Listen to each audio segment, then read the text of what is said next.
Hey everybody, it's Mark Arnstein, Remax Hallmark, and of course livingnorthtoronto.com. This is the Mark Arnstein Show, and this is episode number 18. And today I have a very special dear guest, my good friend, Mr. Henry Chiu from the North York Harvest Food Bank. Henry, thank you for being here today. Thank you, Mark, for inviting me here. Oh, it's my pleasure. So Henry is the Director of Development and Marketing for the North York Harvest Food Bank, which is just an unbelievable worthy cause. And we met again, it was back in 2020, because we were doing COVID. Obviously, we weren't doing COVID. It was COVID, and it was our. We couldn't do our pumpkin giveaway, which we normally do, and we said, why not take the money that we would have spent on the giveaway, on the pumpkin giveaway event, and donate it to you guys to help get money for the food bank at the time, because of COVID. It was in a big, massive demand at that point. And at that point, you guys were doing baskets, and you just mentioned to me earlier now you're not doing baskets anymore. That's right, because obviously during COVID time, we want to make sure we can get the food out. There's no lineup, but at the same time, we have a lot more people coming to our food bank network. Right. That's why everything was pre-packed in a box.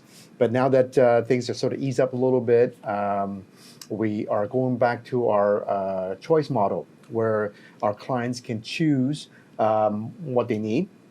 And there's really for two good reasons. Number one, dignity, right? It's as more people requiring emergency food, we want to make sure that when they come to our network, they're really coming to get what they need. And the second part is minimize wastage, right? Because the last thing you want is to, give people something that because of perhaps religious or cultural reasons they don't eat that kind of food, ended up wasting it, right? Right. So it's we allow them to choose based on their family household size, and they can choose the product that they want. Right. Now, what does it cost now then, say, to feed, I guess, a family of 4 today? Each visit they usually get around 10 pounds of food. It's supposed to last them for 3 days.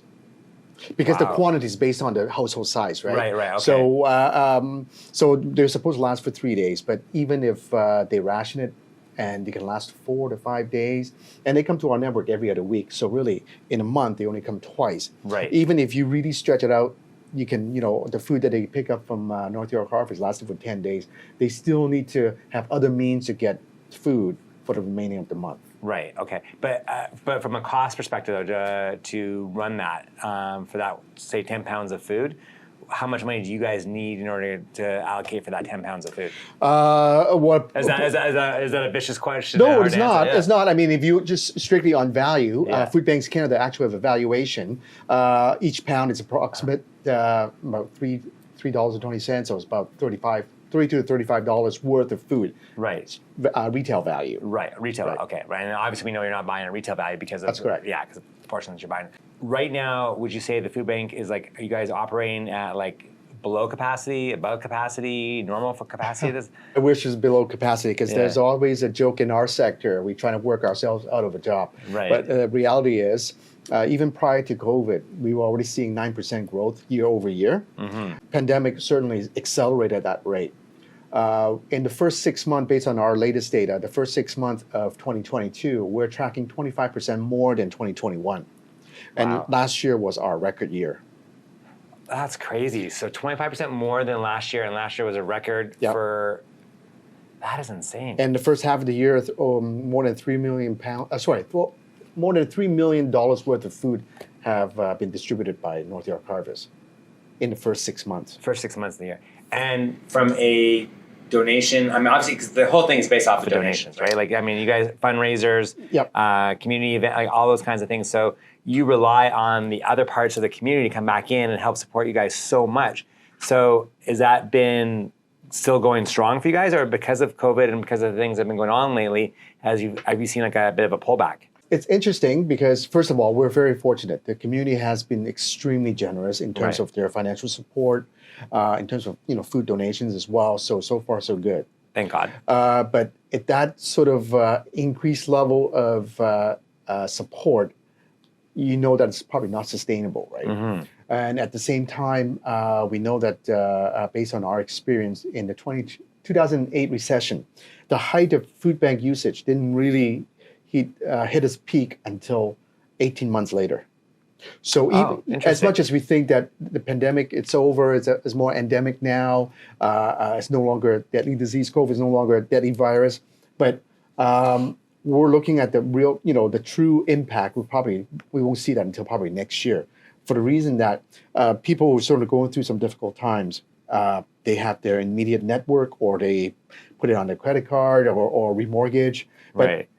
at certain time, that support it's not going to last. Right. So really, right now, the support has been good. We're still seeing increase in demand. We're just hoping that hopefully in the next year or so we can continue receiving that kind of support from the community. Right. That's what keeps me up at night. I mean, again, I can only. That's crazy because you think about it, it's not so much the now, it's the down the road part. Especially we're talking about the holiday season. Right. People tend to be very philanthropic, very generous, right. and we're so grateful. Our donations increased by a lot over the past couple of years, but at the same time, again, how sustainable is that? Right. So then how are you guys generating most of your donations through which means? For our network, we rely heavily on individuals and the community. Right. Like yourself. I would say close to half of our donations come from individual donors. Right. And then also we get it from foundation, private and public foundations, and some corporations, and a lot of events.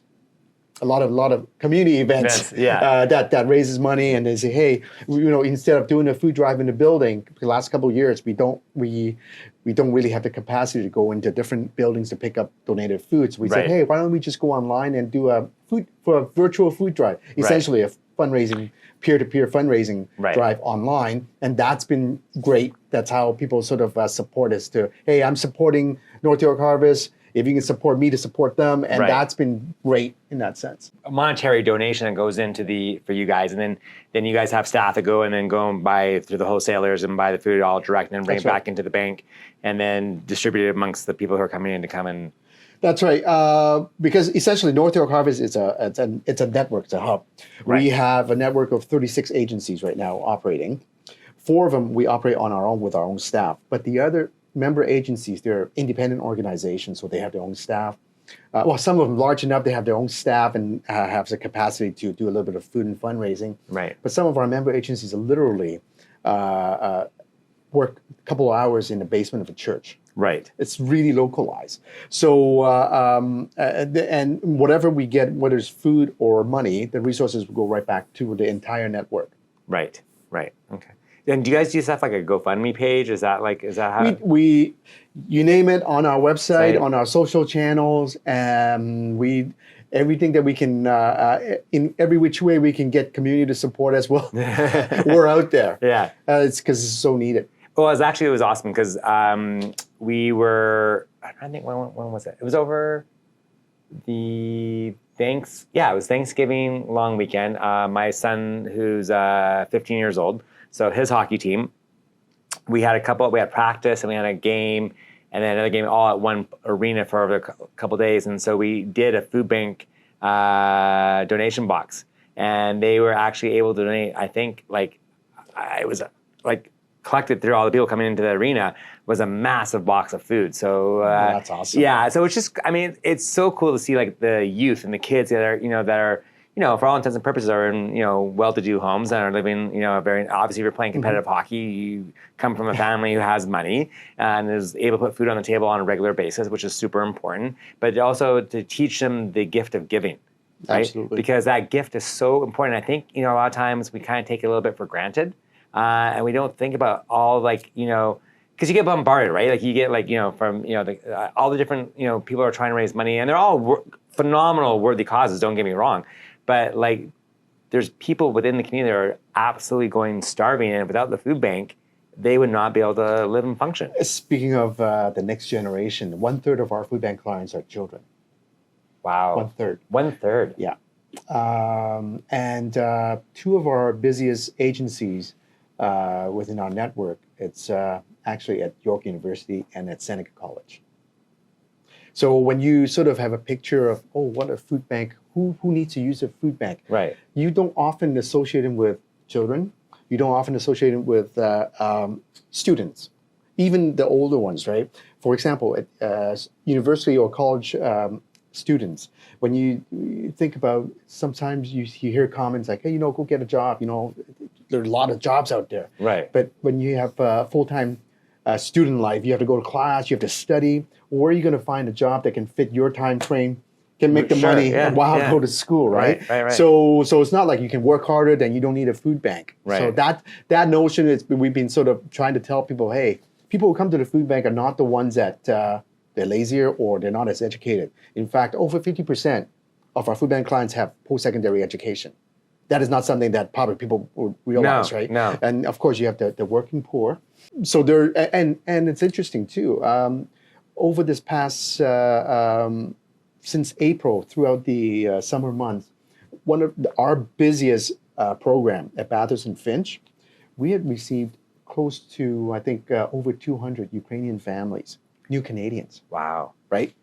Because of what happened at their home, Right. they come all the way here, and food bank become part of their support network as they try to establish a new home in Canada. Right.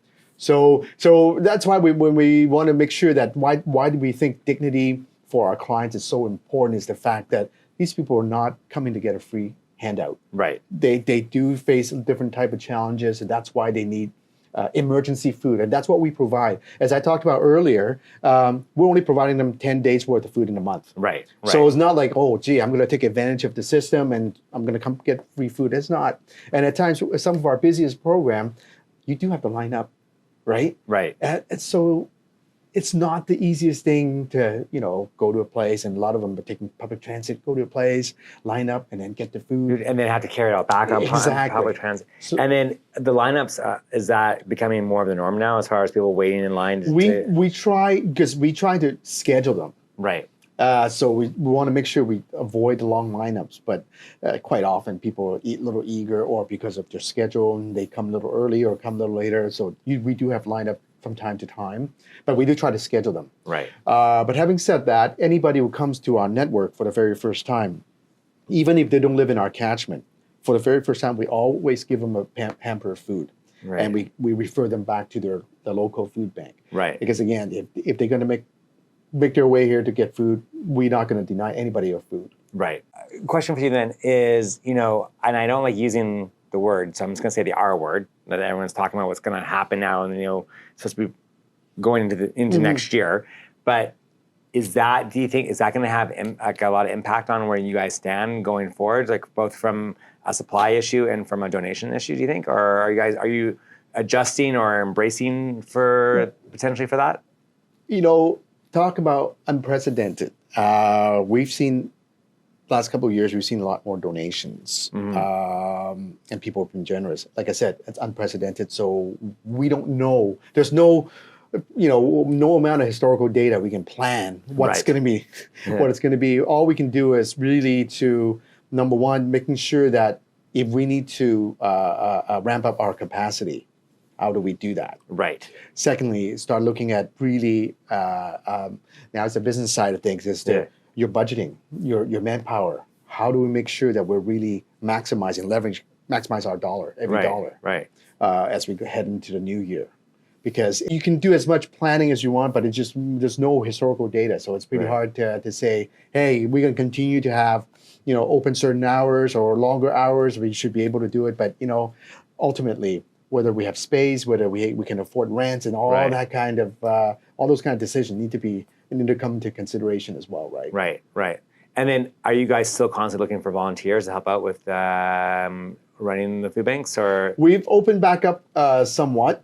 We are looking at volunteers, especially during the holiday time, or even into January, especially for people to help sort food. Because as we all know, during the holiday season, we do have see an increase of number and the amount of food donations, especially. So we do need volunteers for that. But in terms of the frontline services, for the most part, our regular folks are still showing up. So that's been great. Great. And then do you guys for the high school kids that have to have community service hours, are you guys part of that program? Absolutely. Yeah. So for the high school kids or kids, really basically if you're in grade 6 and up, all the way through to grade 12, you all need your service hours, right? So what a phenomenal way, if you're watching this and your parents are watching this, to go and take advantage and do a really phenomenal, worthy cause and get your service hours all at the same time, I think would be pretty cool. Speaking of service hours, we actually double the service hours if you're doing a food drive for us. because the idea is thinking that because you need to plan, you get to collect, and Right. so if somebody's doing a food drive, we double the amount of service hours. Great way to get it all done in one foul swoop, guys. Just saying, just putting it out there. It's a win-win-win situation, right? Ryan, Jake, Maya, if you guys are watching this, those are my kids, by the way, because they're all in that category.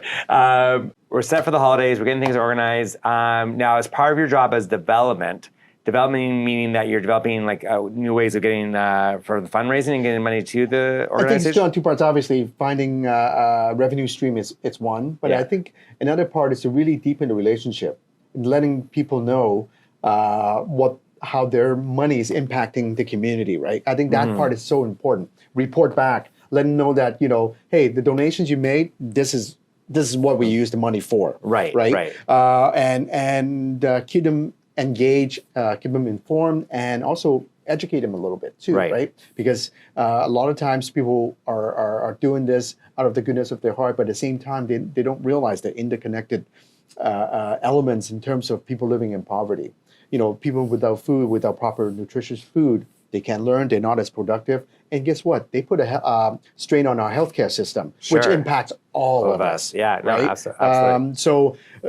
So issues like that, from time to time, we will sort of ensure that we inform our donors to let them, be aware of, hey, there are certain issues that we're going to speak up on because this is how it relates to poverty and food security. Right. Okay. Just for curiosity, from on a number standpoint. Absolutely.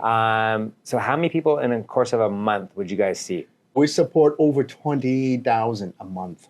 20,000. Wow. Obviously, we're talking about the household size, so that's why that's it's not 20,000 that come through our doors, but we're actually based on the families that we support. And then you say of that 20,000, you're saying is then a third of that is children. Yep. That's and I think about 12 or 13% are seniors, 65 plus. Right. And that is actually the fastest growing segment. It grew by 40% over the past 4 years. Oh, that's interesting. Why? Yeah, because I was just gonna say why. Fixed income. Right. And health issues too. So that can potentially limit their amount of available financial resources. Right. So, is there any subsidies from the government as far as do they help out at all, or is it the food bank operation is not supported by any government dollars? So it's all. So we rely on philanthropic dollars to sustain our work. Right. Okay. And just where do you see, in the next couple of years, is it going to be a point where you guys are nervous about, not getting enough to be able to feed people, or is it desperate need for money, or is it you guys are kind of relatively stable and still obviously you need the growth, but? We look at it from two ways. The short term, providing emergency food, we know that that's our bread and butter, right? And at the same time, we know that it continues to grow, whether it's how fast it's going to grow in terms of the demand, right? So we're doing our best to fundraise to manage that part of it. But equally important, if you really want to address food insecurity, we look at some of the long-term solutions and how do we as an organization contribute to that. We actually have a few programs that we think it's pretty unique. Number one, we have a portal where other nonprofit organizations can order food. Oh, okay. Using our leverage our collective purchasing pricing, and the logistics is looked after for them. Right. So in a sense, it helps those organizations to do what they do in their program, to deliver what they do best, leave the food part to us. Right. And also we're sharing the savings, right? Right. So which allows hopefully the money saved helps them to deliver more of their program. But we do make a little money off the top. It's our social enterprise, and that money goes back to the food bank operation. So hopefully that sustain ourselves. So the money keeps within the community. So we feel that that's one way of contributing to building our community. Another part, we do have a fee for service because we do have a fleet of vehicles. Right. Organization can nonprofit organizations can use our delivery service. Right. Or housing, or warehousing, or logistic services. Right. Again, it's cheaper for them than a commercial courier or warehouse. And at the same time, the margin that we make, the modest margin that we make, it goes back into the food bank. Sure. And the other program is actually very interesting. It's we call leaders in logistics. Right. Basically, for those who are either out of a job or on social assistance, they come to our food bank for a 6-week training course. They get paid as they come, so they're doing work for us. Right. But at the same time, they're learning about warehousing, logistics, and getting forklift certification. Right. And as soon as they finish the program, if they successfully finish the program, we have an agreement with a major retailer. Right. They automatically get a Job. full-time job offer. That's awesome. Not only that, this major retailer. We can't say who it is. I'm assuming that's why you're saying that. Yeah, okay. We'll leave it at that. It's a major retailer. It's a major retailer with a lot of warehouses. Yeah, the graduates can choose the location. Oh, so based on what's close to home. And they waive the 3-month probation period. That's amazing. And they're getting a livable wage, over more than a livable wage. I think the livable wage they classify as I think $20 or over $20. It's Right. over $20 an hour. Right. Right. So for somebody that it's a win-win-win situation again, in the sense that if they're on social assistance, they come to do work for us. It's carrying important duties, right? So doing work for us. At the same time, they're enhance their job prospect, which there's a full-time job waiting for them. So once they get a full-time job, hopefully they can get them out of the social assistance and that support. It's good for the government. It's good for all of us. For sure. And it's good for actually our partner, commercial partner, because some of the training, some of the specifics, they have a say. So instead of paying a staffing company, and traditionally in a warehouse type of job, you have a lot of turnover. Right. But when you have sort of a nonprofit staffing agency, we're delivering exactly what they need. Right. And so it's really good for us, and because we're helping that person, it's helping the system. It's good for the company, it's good for the individual, and of course, it's good for the government as well. So phenomenal. That's phenomenal. And is that something that you actually helped initiate or put that program together? Our organization, North Dakota Harvest, we do right. that. Okay. Yeah. That's amazing. I mean, like that's really cool to think about. Like you got not only you guys actually, helping people not be hungry, but you're also helping them get off of the program and to actually go out and get an actual job and get back into being, contributing to society. And I would think some of those guys probably come back and then help back and volunteer. Yeah, you bet. Yeah. But it also gives people a sense of hope and pride too. Right? Oh, for sure. Because when we just had a graduation of the last cohort a couple of weeks ago. The person was so excited because I'm not only a graduate of this program, I'm actually an employee of this company. Right. Like they know that they got a job. Yeah. Yeah. Like how long does that program take? 6 weeks. 6 weeks. And then how many people we graduate? Now because of capacity, we maximum we have about 6 to 8 graduate each time. Each time, right. But then we're starting to run it a little bit more, and a lot more people know about this program. The idea is, it also impacts because our warehouse, we've outgrown our warehouse. Right. So, hopefully down the road, we're able to have a huge warehouse that can support our food bank operation, but at the same time, really use it as a training center. Right. So we can churn out, graduates that can work for other organizations. Oh, that's awesome. That is actually probably one of the coolest parts of the whole thing I've heard actually today, because I think it's such a neat way, because there are all these amazing programs that are out there that are available for people, but the fact that you can come and get involved in this and help you get yourself back on your feet to be, working and being that's incredible. That's really cool. But going back to what you asked earlier, hey, are you worried about next 2 years? Of course we are. We're constantly worried. Right. But hopefully by investing in this type of program, we're helping the community as a whole, and we're addressing the long-term solution. And we don't mind other organizations following this same model, right? Right. To build a workforce or keeping the money within the within the community, helping other nonprofits, because they're going through tough times just like us. Yeah. So why not, for us to share our collective purchasing pricing, we convince our suppliers, hey, we're bringing more business to you, right? Right. Yeah. And yes, you probably not make as much compared to retail, but at the same time, you're really supporting the community in the sense that you're getting business and you're getting a group of business that we're bringing business to you. Right. And again, the training program for the major retailer who's getting these employees to come back and work for them, it completely reduces their cost. right? Because they don't have to worry about doing all the extra additional training. And then what happens if the person doesn't qualify and then they waste all this time training that person, Exactly. right? It's already been done for them. They can jump right in and off they go. And they got someone who's probably pretty, all intents and purposes, jacked about taking on this new that's role. right. Absolutely. And pride and all those things that, just excited about showing up to work every day, right? No, absolutely. Which is a huge benefit. Knowing that they have a full-time job, it's just like, people, they look different. Yeah, yeah. And also, that's a great incentive for them to really work hard while there's, during those 6 weeks too, right? Totally, yeah, absolutely. Well, Henry, so we did that donation the first year in 2020, and so last year we won. We tried to get some things going. I didn't quite get as much as I wanted to when we did it back in 2021. However, in 2022, we had a pretty good year with donations. I was really happy about it. So, as you know, we do our annual pumpkin giveaway, and it brings the whole massive community of North Toronto together on the corner of Brookdale and Yonge, just north of Lawrence, there in front of the Starbucks. We actually create mayhem for the 2 hours that we are there. It's probably one of my most fun 2 hours I could ever spend doing something, because it's just so fun seeing all the different walks of life, everyone coming out from all over the place. But we were able to raise $365.40. So on top of that, I'm going to match that $365. I'm going to give you a check right here for $730.80 on behalf of myself and Living North Toronto and Mark Arnstein Prec Inc.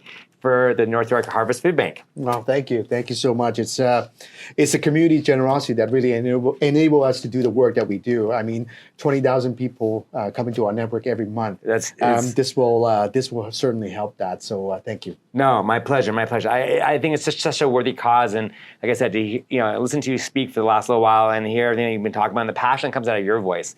Obviously, that you believe in this program, and it's so important to the community. And the fact that you guys are going back out there and you're creating also the job opportunities on top of it is just so cool in itself. So that's good on you guys. That's awesome. Thank you. Now, for those of you who are watching, if you do want to get involved in the North York Harvest Food Bank, I'm going to let Henry kind of spew off a couple things. We'll put it in the comments, and we'll put all the links and everything there. But the website is northyorkharvest.com. Okay, and then on social, you guys can follow along on social media, Facebook, Twitter, Instagram, LinkedIn. So we're on all of them. On all of them, yeah. So if you feel like after watching this, you want to make a little, donation, doesn't matter what it is, everything counts. It all helps. All goes to help making this a better organization. We really, truly appreciate it, especially given the time here we're going into. Henry, thank you so much for doing this. I really appreciate your time. Thank you so much. And thanks for watching, everyone. Take care, and we'll speak again soon. Bye-bye.